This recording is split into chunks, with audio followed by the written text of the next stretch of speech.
Профессиональная аттестация у меня первые отношения, когда человек образованный, знает свое дело, любит свою профессию. Это всегда хвалится со стороны народа. Вот я могу вам простой пример привести.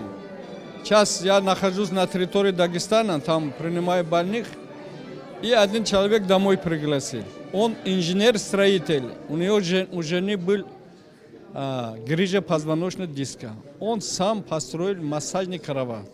Такой аналога в мире нету.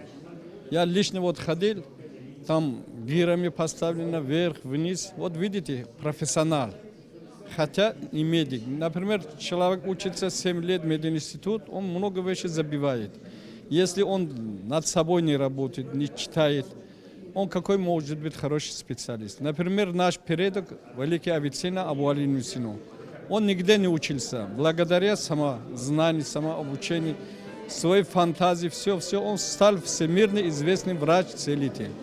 Его книги до сих пор, настольная книга, канон врачебной науки, настольная книга каждых врачей. Потому что он знал законы природы. Мы часто природа, как ближе по природе знаем, вот, например, профессиональные здесь врачи есть, травники есть, скажем, повара есть, ну, в каждой области это. От их уровня знаний зависит наше здоровье, наша окружающая среда. А когда вы планируете